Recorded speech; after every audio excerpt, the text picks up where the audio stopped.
We've been um, kind of pursuing the last few weeks this idea of what truthfulness, which is like a yama, which is one of the guidelines in yoga, and we've been exploring in one of the limbs of yoga, but we've been exploring what it means, not just in terms of telling the truth and morally, but what is truthfulness about your own experience? What is that?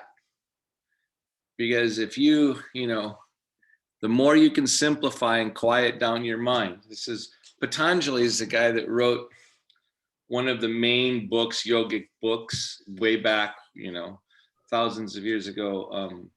It's called the Yoga Sutras.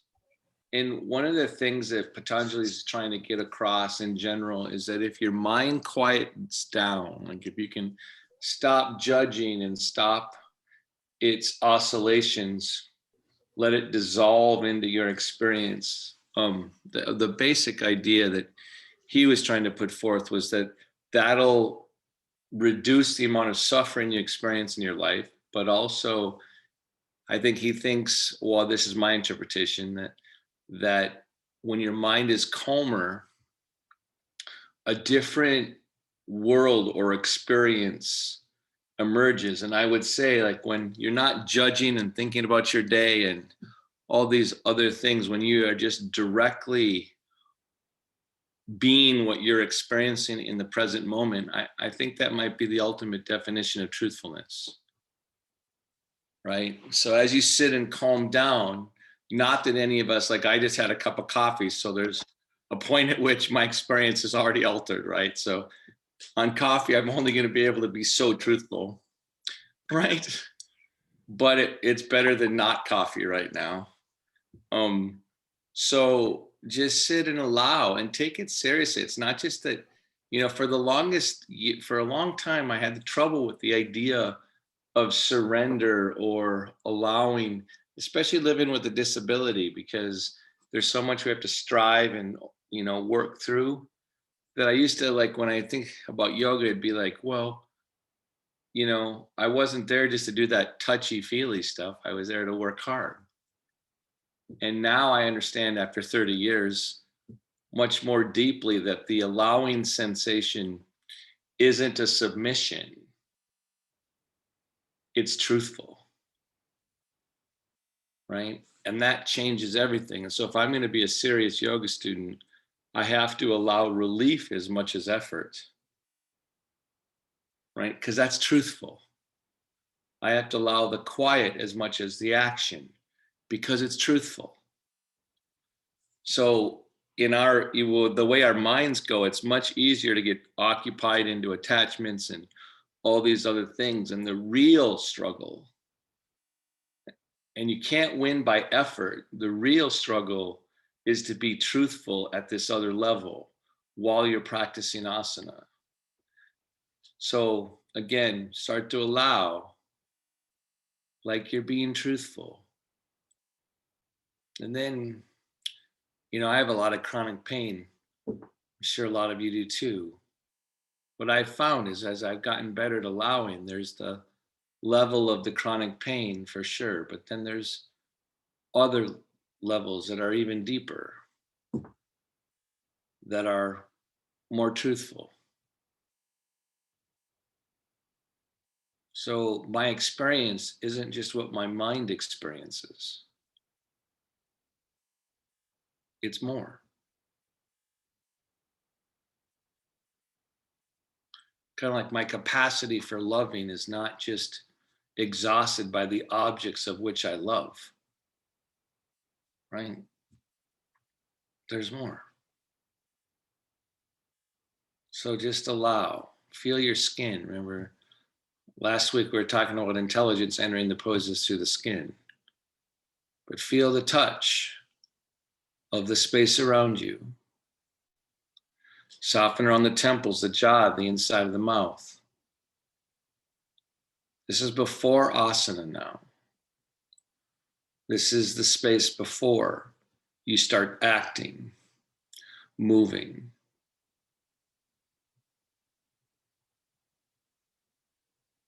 So I'm so grateful that I can help and transform this experience. So I'm going to start to feel my sitting bones. Here comes asana. And feel where my feet are and hit my sitting bones slightly down and make my spine more sturdy so I can be a better receptacle for what's happening. So I lift up the front of the chest and I broaden across the back ribs. Feeling my sitting bones, lifting my very low abdomen up, extending gently from the inner groin to the inner knee. Filling the vessel of this experience. Helping my mind be part of it by getting quiet.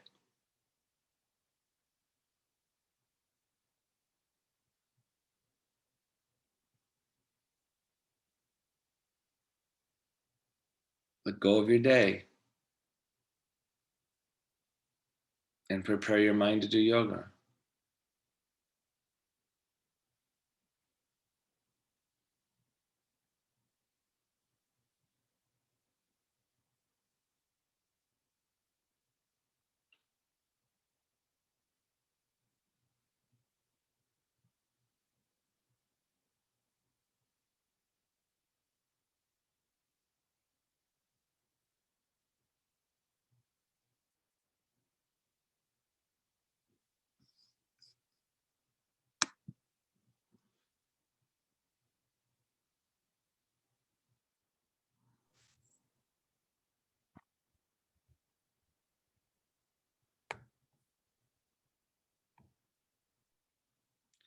Good, and then release.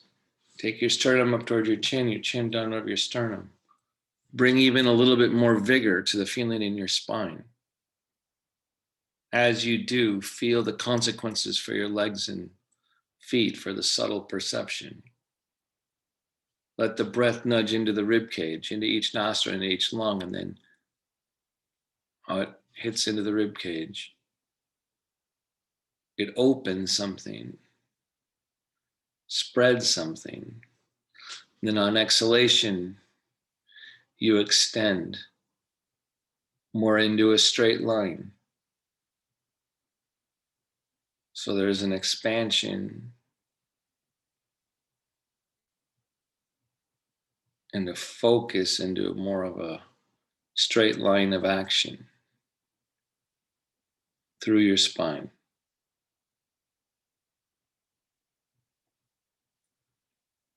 Raise your head up with closed eyes. Open your eyes. So I've been talking this week, and coming up in April, I'm hosting like a 5-part series on trauma. But in the second week, that starts April 6th and goes every Tuesday. But on the 13th, I'm interviewing a neuroscientist who is one of the leading neuroscientists in the effect of trauma on the mind-body on brain patterns. But she's also a great clinician, and one of the things that she's been pioneering is, so this is going to get a little complicated here for a second, but it's really cool, and it kind of matches into yoga poses. So what they're finding is there's this thing that they call the default mode network, which is what your brain, how it fires and lights up, the different parts of your brain that lights up when you're more in a resting state, when you're in a reflective state, when you're a little bit more quiet. And there's a pattern, typically the default mode network, which is what you and I are being, what parts of our brain are active when we're not doing anything. Well, what they're finding is people that have gone through a lot of trauma. So you imagine there's like 5 parts of the brain. I'm making that up, but like that light when most of us are in our default mode.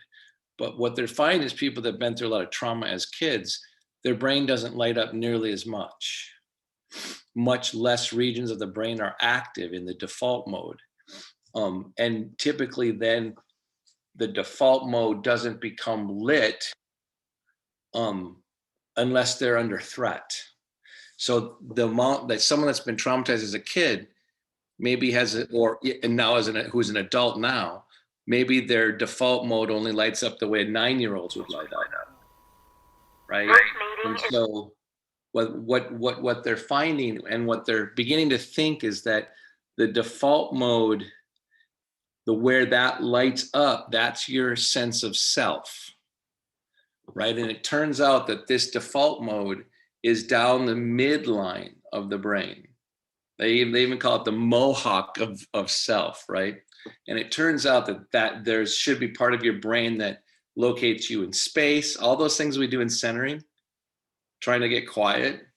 There's research trying to say that it looks like our sense of self, the affective affect part of self, is actually lit for most of us in more of a resting state, right? And so this centering piece, and just think, there's some people when they get quiet, they don't know who they are, where they are in space, and their brain gets afraid because their default mode has been injured in how their brain lights up. So one of the things that she and I are working on, and I'm helping her on a research project, is that trying to figure out what ways in which yoga and yoga poses might be able to relight up parts of the brain, so it relights a sense of self, right? Because think about it, in yogic philosophy, it's about, yoga's about self-realization, and the realization that you're not just an individual, but you're connected more, right? And you're not afraid of that connection to your surroundings. And so we're exploring, and I'm trying to help her, she's trying to help me, but I just like it. And the fact that it's also down the midline of the brain, it also strikes me that yoga poses, which I've been teaching you since I've been teaching this class, in order to expand outwardly, you have to go towards the midline of your body too. And if you think about where your organs are and where your autonomic nervous system is most in charge, it's through the midline, it's through your organs and your spine, and that's where the autonomic nervous system is. So it looks like there might be something really important about a realized sense of self, which is different than self-knowledge. That's different, right? Realized sense of self that's traveling through the core of what you are. And what strikes me as so curious is that what if the core of what you are turns out to be physical and this idea, right? So let's just ground our hands and feet for a second. So put your hands on a table or on your legs.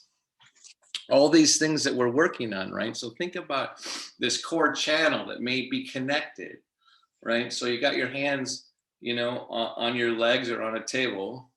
And I give you instructions like feel each sitting bone, which means help your mind see on each side so you can figure out and realize the space in between. So when we centered, and I said, feel your sitting bones and lift your very low abdomen up, by feeling your sitting bones, your mind gets the sense, but the goal is to feel what's in between, right? And so you start to lift up. And then I give you instructions like press down, extend from the inner groin to the inner knee, and down through the inner heel, which would again be trying to highlight the midline of the pose. And it looks like maybe, so the calmer, more primitive parts of your brain, right, are actually the lower part of the brain function, but they're connected to this midline. So as you're sitting up taller, and then stretch your arms down, right, to your side. And then bring your hands back out in front of you again. So now you've got reference, and you're trying to feel the midline, each sitting bone, the inner edge of each foot, lift up to the chest, feel the tips of each shoulders. Take a couple of breaths. So if you watch all these poses, right, and then take your arms back down to your side, stretch them down. Again, learning to lift the core, hit down through the sitting bones, extend from the inner groin to the inner knee, down to the inner heel, right? Stretch out through the top of your head. Take a breath. or 2 or 3, right? And then inhale and take both your arms up over your head. So that would be great, right? I mean, if you can hold this, remember, I'm not as good at taking both arms over my head, but I'm rolling the tricep in towards the ears, right? Because that shows me where this part of my body is, therefore where my midline is. And then take your arms down. And then because I struggle with balance, and this is why I tend to teach this way, I like to usually break it apart. So take your left arm up. So you've got just this way of tracking it. Tricep rolls in, right? Hit down through each sitting bone though, right? But because your left arm is up, your right sitting bone is not, you want to balance those two sides of your body. Because we want two sides of your brain to Sue Fink, straighten your arm. Straighten your arm, Sue Fink. Good, and then take your arm down. I see you on my screen, right? Inhale, take the other arm up. Right, roll the tricep in. Again, we're looking for this midline. Hitting down through each sitting bone. Because maybe there's a relationship that your sense of self includes your body. Good, and then take your arm down. That we tend to identify so much of our identity with our minds, and maybe it's your body too, and maybe they're deeply interrelated. So again, let's do a version of downward facing dog. So now we're going to make it more active. So either your hands are on a table or your hands are on your knees, right? And you're hitting down through your sitting bones. I want you to gently spread the palms out through each fingers. And as you do, I want you to light up the effort on the underside of your arms. Feel your sitting bones. Extend from the inner groin to the inner knee. So now I'm hitting back. My wrists are hitting back into my knees. In other words, I'm grounding my femur bones back into my hip sockets. So I'm trying to get my brain, my mind, my brain to light up. So I feel more rather than less. And I take a couple of breaths. And so I'm adding complexity by feeling the breath into this shape that I'm in. I'm letting my rib cage expand. And then on the exhale, I lengthen. And on the exhale, I hit even down more through my sitting bones and lift up through the chest, keeping my consciousness in my feet. So I'm making this a pose. And I'm letting there be more reference, outer expressions of my midline.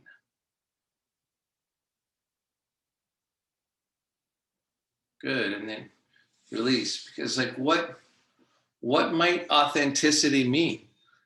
More of yourself expressing itself in action, right? And so what if there's a way to gather more of yourself up by using your body more equally, more on balance, more grounded, right?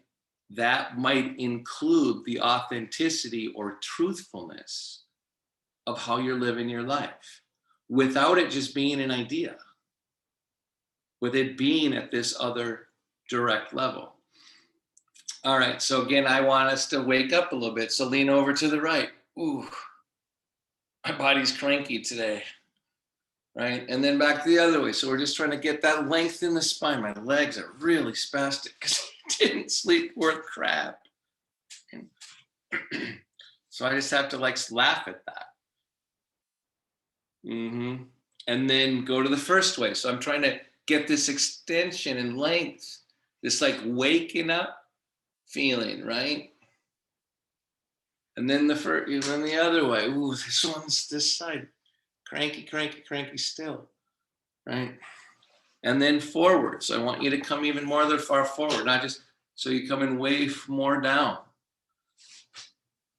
And then instead of just falling down, like you might fall out of your chair, feel your feet and get more sturdy.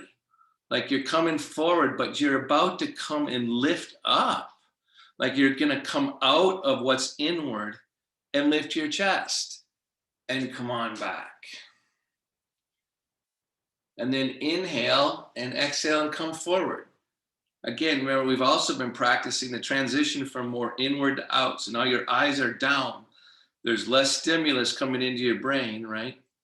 So, and you're feeling it now, instead of just like you're falling forward, right? Now I want you to ground, push off, lift, start the transformation to outward, right? Broaden across your shoulder blades. Take both shoulders back, press down through your feet, through your inner heels, and follow your sternum as you come up.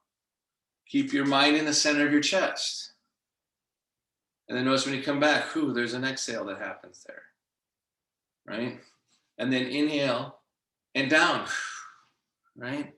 And again, you're trying to follow and trying to get more of you to be congruent with the sense of your midline. So you're forward.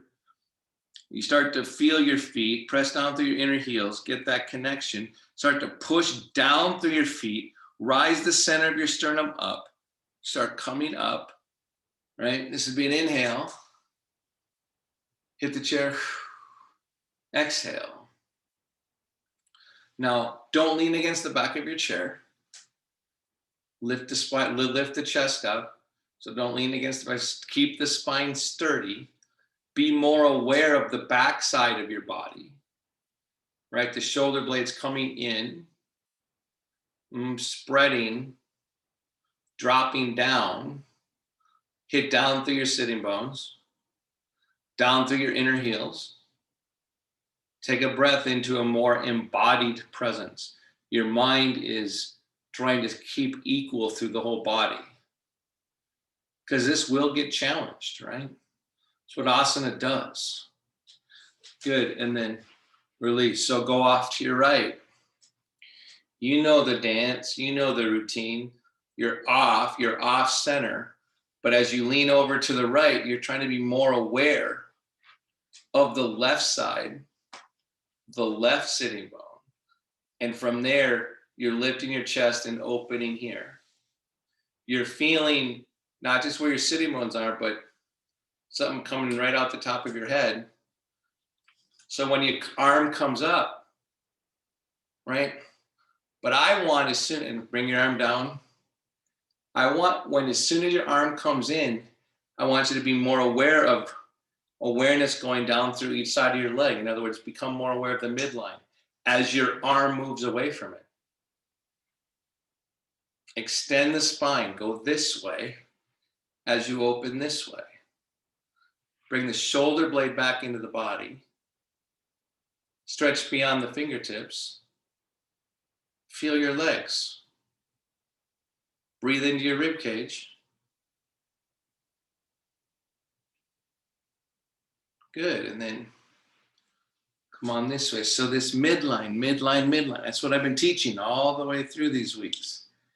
And by the way, you just sit in the center for a second. I know that one of the keys, I think, to being a really good yoga student is that you don't get bored with repetition, right? You realize that you can keep learning from these things you've done a lot of times before, right? And so now lean over to the thing about yoga is it never stops teaching you, right? And so you go over the other way. So now we're just, my legs don't like going this way. So I have to deal with my spasticity as I do it.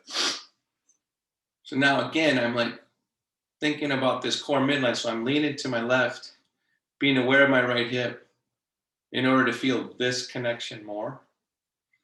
And then as I open this way, as I go to open my arm, I want to feel my legs more.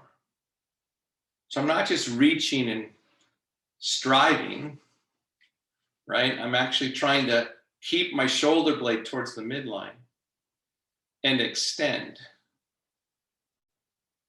And open here and open here. Good, and then release and come on up. Be in the center. Take your hands on your knees.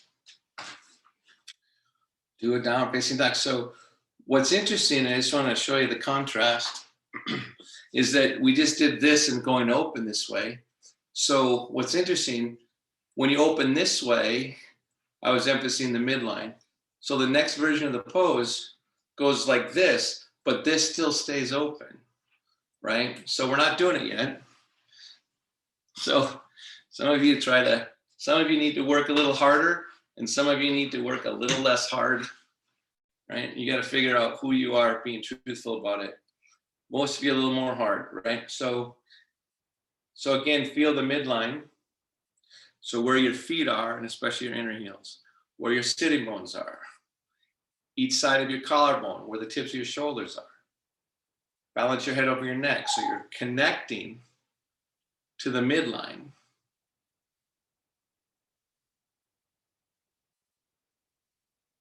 And then lean over to the right. So now you know this is a pose we've been doing. Keep all that you gain here. In other words, feel your leg, but now you're going to turn the palm and take it over your head. So you're bringing the arm more into the midline, but you're still staying open. But now you're extending. You roll the belly up towards the ceiling, but keep the arm, so the belly and the chest is rolling this way. Your arm is directing the river this way.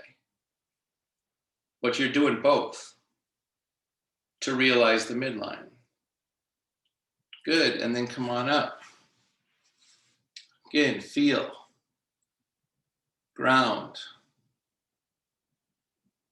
I'm a little shakier this morning because I'm getting up so damn early.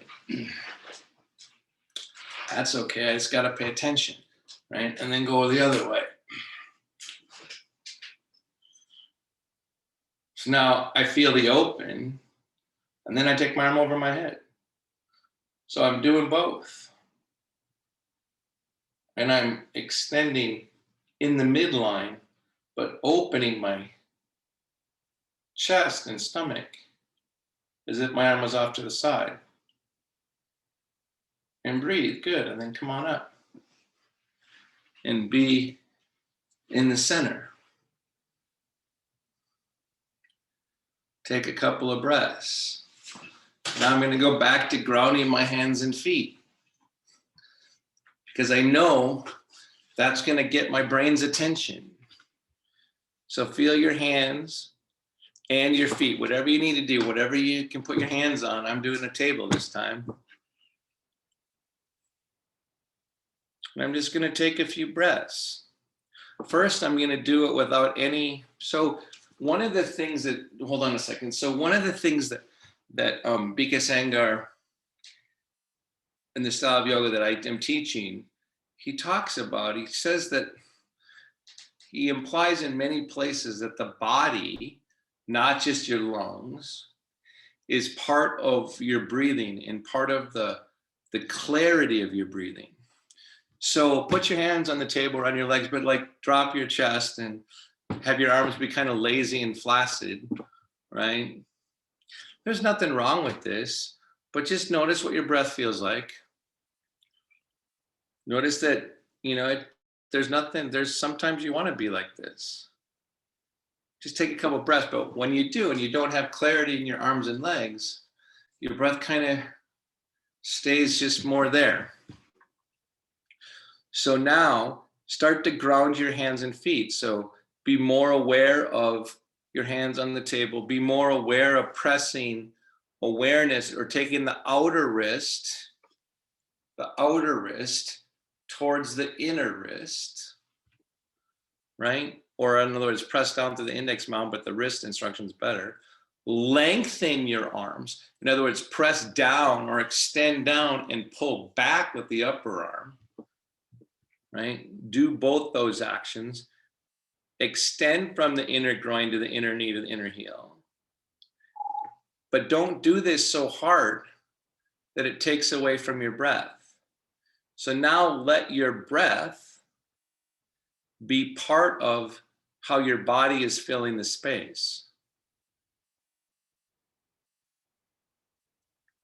Let the expansion of your rib cage travel.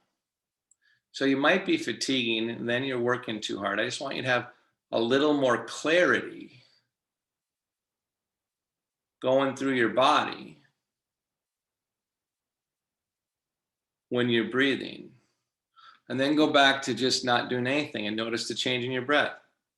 That what happens is that it gets more located just here instead of distributed. So bring back just enough attention to your arms and legs that your breath spreads better.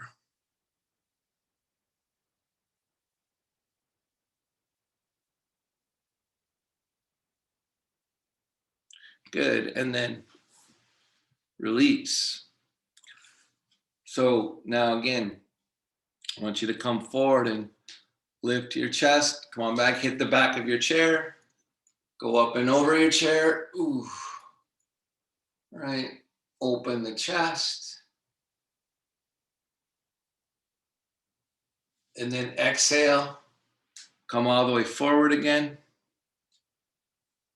Ground. Inhale. Rise up. Come back towards the chair. Hit the chair. Go up and over the chair. Open the chest. Stay connected to this midline though. Take an inhalation and then exhale yourself forward. So one of the things that's hard about back bends in a chair is that if you do them a lot or for too long, or if you grip them too hard, your low back is going to get sore, right?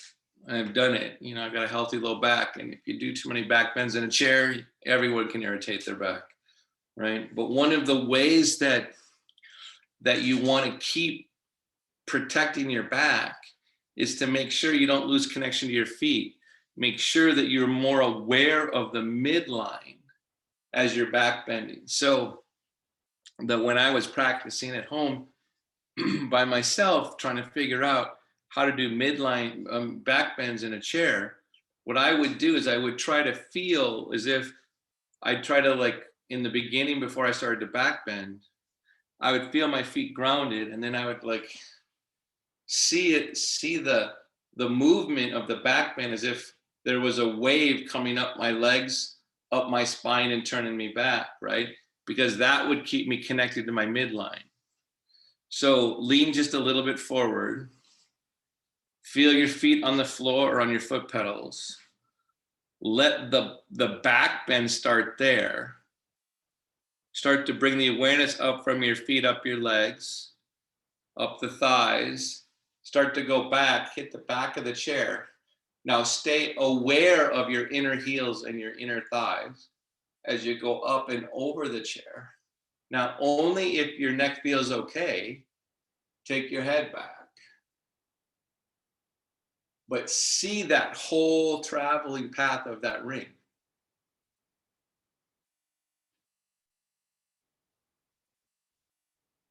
Right? And then exhale and come forward. Because what I found is when I just back bended and didn't do all that extra stuff, my back would get more sore. Right? And so whatever I had to do to keep my brain lit on the midline, however you determine to do that, that's going to matter. Right? Because especially in back bends, it's easy to overdo back bends because you get excited, you get outside of yourself trying to do the pose. And that's almost always when injuries happen in asana. Something's happening where you think you need to push or strive or grind because you think the outside goal is more important than the inside process of getting there, right? And so that's typically where injuries happen, when you're being less authentic in your actions. So one more time. So feel your feet on the floor. You know you're going to back bend, right? The first two you did, like maybe there are certain places you can remember where you kind of lost your balance. You came off center, like if you fell in, like I fall into my scoliosis, right? So I'm going to sit before I do the back bend, and I'm going to try to like feel where the places I want to be extra smooth. I'm going to engage down through the floor, not just push my feet into the floor. I want to push my feet down on the floor and go farther into the floor, through the floor. And then once I get that level of grounding, I start to draw up, come on, up through the legs, hit the back of the chair, up and over the back of the chair. Keep your head forward if it hurts your neck, or even support your head if you need to, right? Go up and over the chair, but keep aware of that midline. Stay grounded and open the hood of the chest. Figure out how to breathe here. Don't force it. And then exhale and come forward. So right at the end there, when I said don't force it, I got a little bit dizzy because the way I used my diaphragm right there to speak was not smart for my back bend. Right? So I'm going to have to sit here, unfortunately, and so do you, because I'm teaching, right? I'm going to sit here and ground for a second, right? Because if I'm doing this stuff with you, I have to take care of myself too. But that's the sensibility I want you to actually develop about your own practice. That doesn't mean I'm afraid. It means I'm being authentic to what my experience was. Right? All right. So now I want you to notice a difference between two different twists. Like one that's more like going to let you twist farther, but won't be have as much midline in it. So take your left hand outside your right leg, and then take the other hand behind you. Right? And so now you've got this position where already just by being in this position, the center of your chest wants to lift, right? The question is what's happening to your grounding, right? So hit down through your sitting bones, extend from the inner groin to the inner knee, and then inhale, lift up, and exhale, start to revolve. But don't crank it, or do crank it, because then it would make my point even better, right? But not so hard you hurt yourself. But so you're twisting, and you're more twisting from here up, right? Because of this position allows it. And then there's nothing wrong with this twist. I mean, feel your breath, open your chest, and then come on back to center. Be in the center. And then you're going to take your right hand outside your left leg, figure out where your other hand should go on your chair. And it's going to be different from side to side, at least it is for me. Notice I just took an exhale there because I needed to ground, because on this side, I'm less grounded, right? So as a yogi, I got to like take a little bit more time in my pose in order to make sure I'm grounded before I twist. And then inhale, lift up, and exhale, revolve.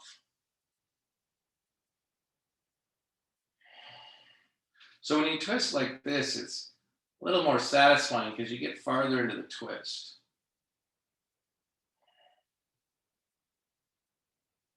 Good, and then come on back to center. So this time, we're gonna put the arm positions and leg positions in a different relationship so you don't get to twist as far.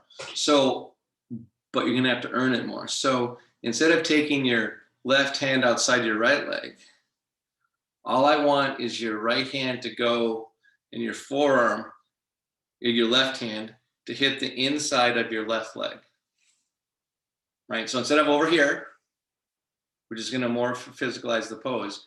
You're over here, right? So again, the contrast is between being over here and being more turned on the upper body and being more on the inside edge, and then take your hand around. So now what's interesting about this position is that there's more freedom, right? Because your spine is allowed to have its midline better. When you're more turned, you're having to find the midline.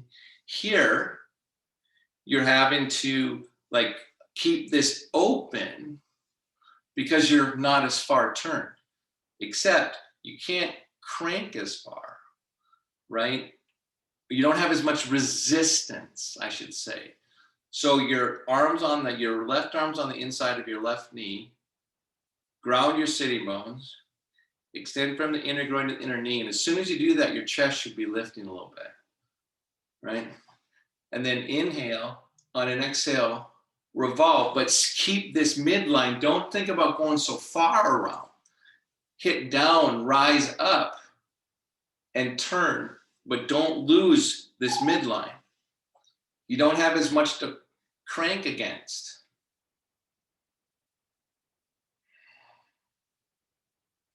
And then inhale, and then exhale as if someone's pushing on the back, inner edge of your back ribs to lengthen your spine.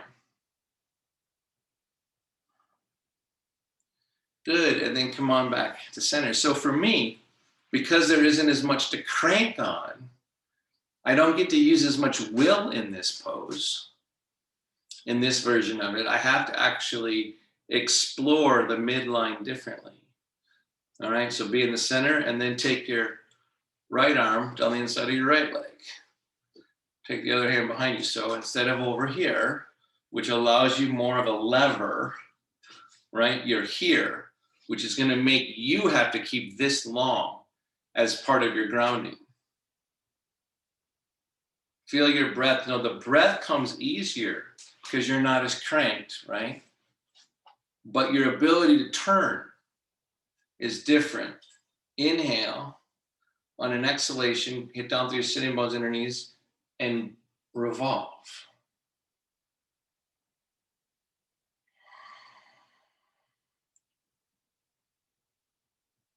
And now you get this different feeling of breath into your chest and therefore presence in your legs. Good, and then come on back to center. But you don't get to grind as much. So be in the center. So now, I want you to bring your hands onto the table or onto your knees. I want you to lean forward and make more space in your back.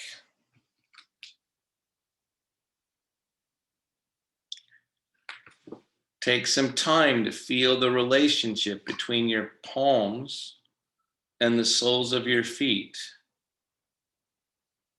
And then connect the dots by extending down through the underside of the arms, hitting down through your sitting bones, being more aware of the inner seam down your inner thigh to your inner heel.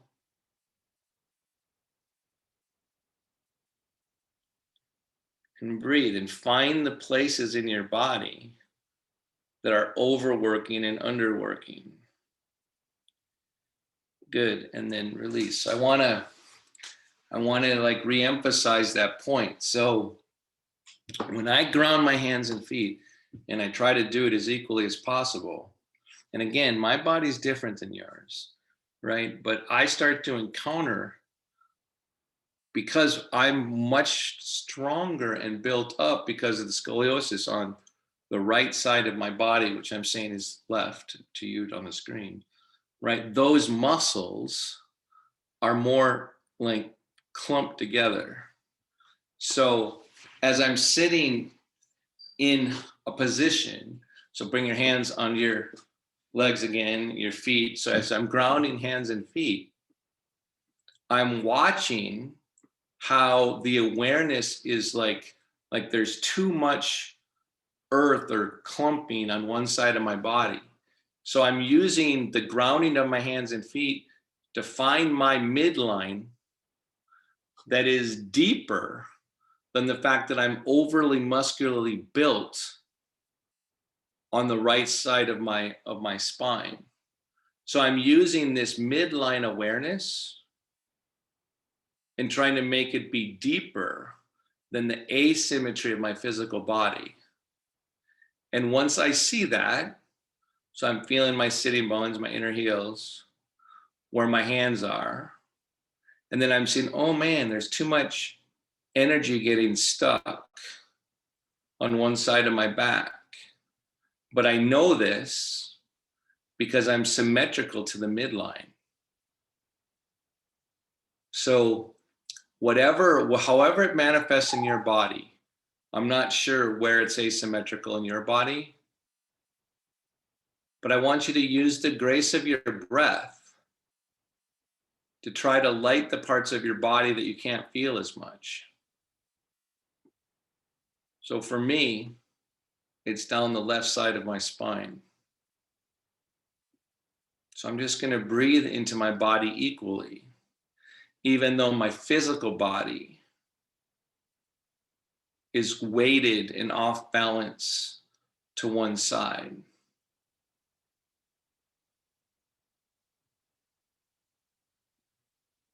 Good. And then release. So it's impossible, I think, to live your life and be active in your life without over time acquiring asymmetries in how your body is, right?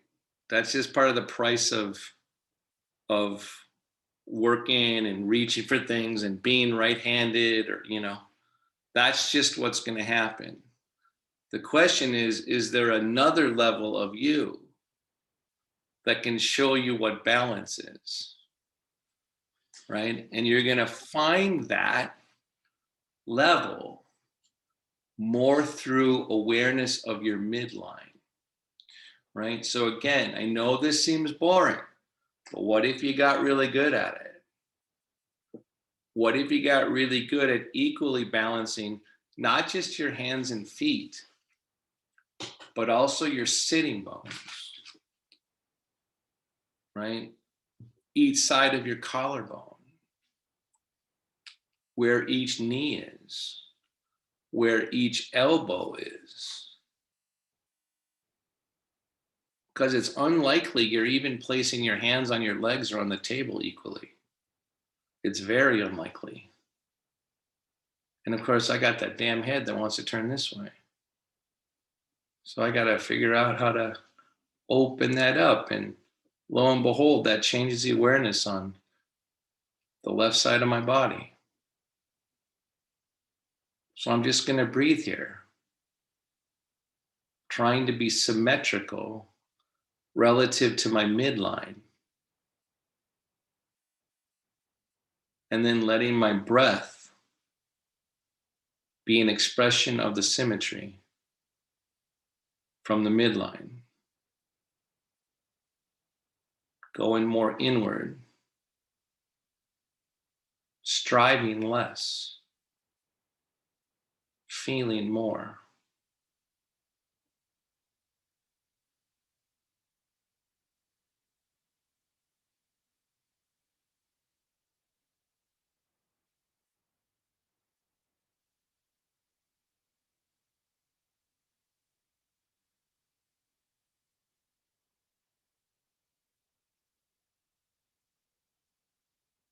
I hope the inside of your mouth is soft.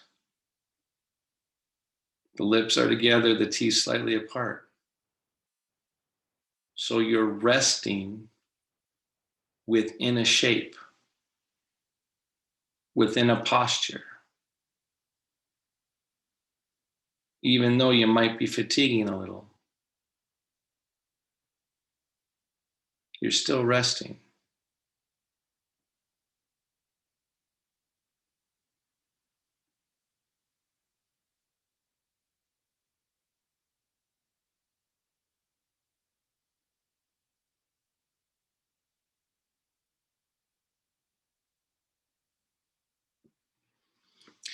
And then back up, sit up, keep your spine alert. So for me, when I want to keep my spine more alert, this time I'm going to put my palms down on each knee and using that as an indication of my midline. So now I'm softening my eyes, but I'm keeping my spine alert. So I'm not in as an extended position. I'm being more straight up and down in my midline. And I'm having the patience to feel the bottom of each foot, each sitting bone, each shoulder, each elbow, softening the gaze in my eyes,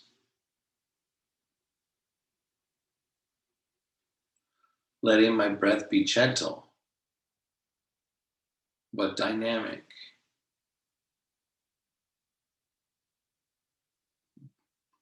becoming part of the midline while I'm aware outwardly of my body. So this is different than Shavasana.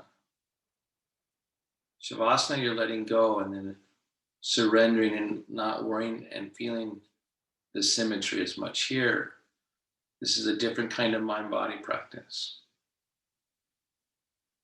You're staying alert, you're staying full, but you're being gentle.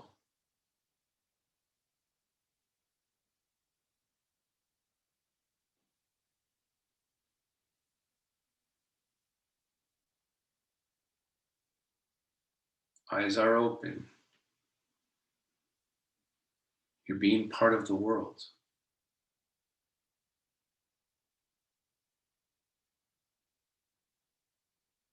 You're practicing an alert, resting state.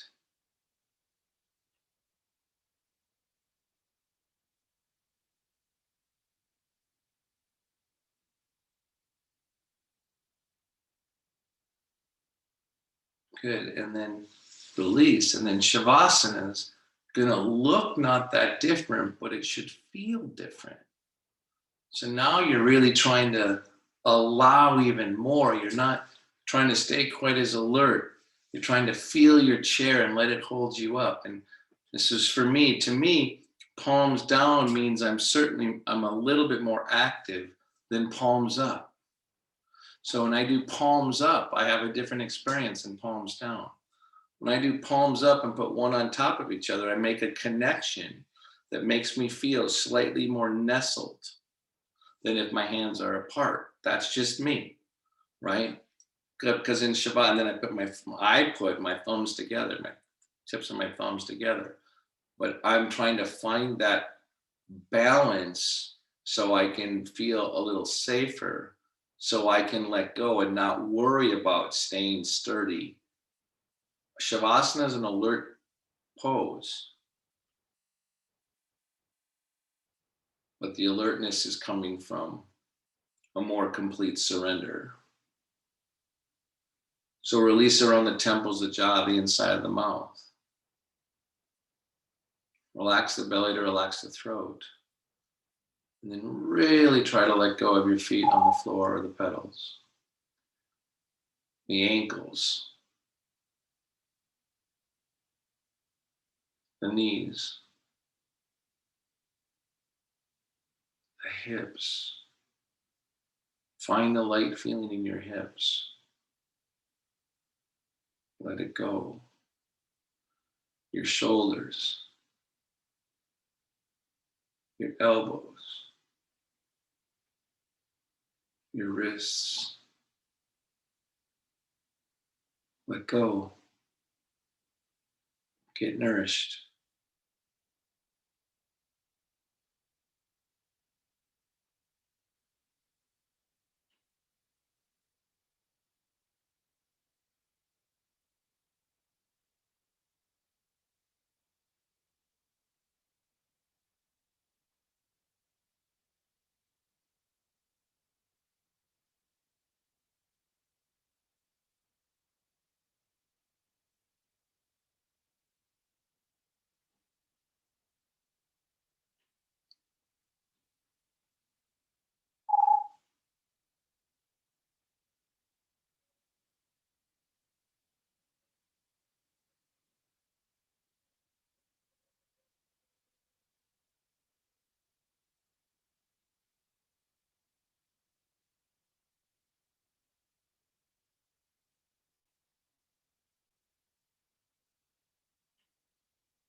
Feel your breath.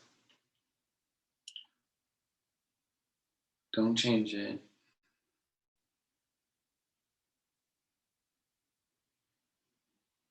Thank your body.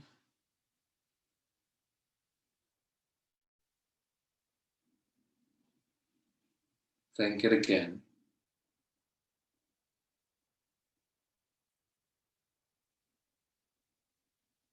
Start to bring yourself back. Slightly deeper inhalation. Slightly longer exhalation.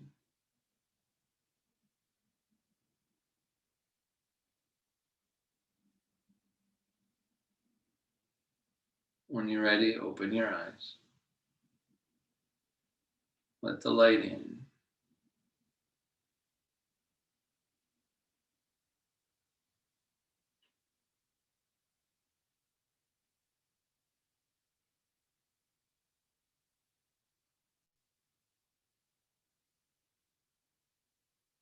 Remember this resting state,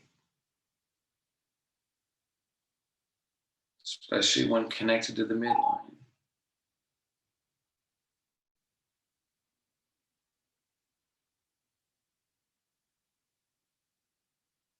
Might help you find ease, clarity.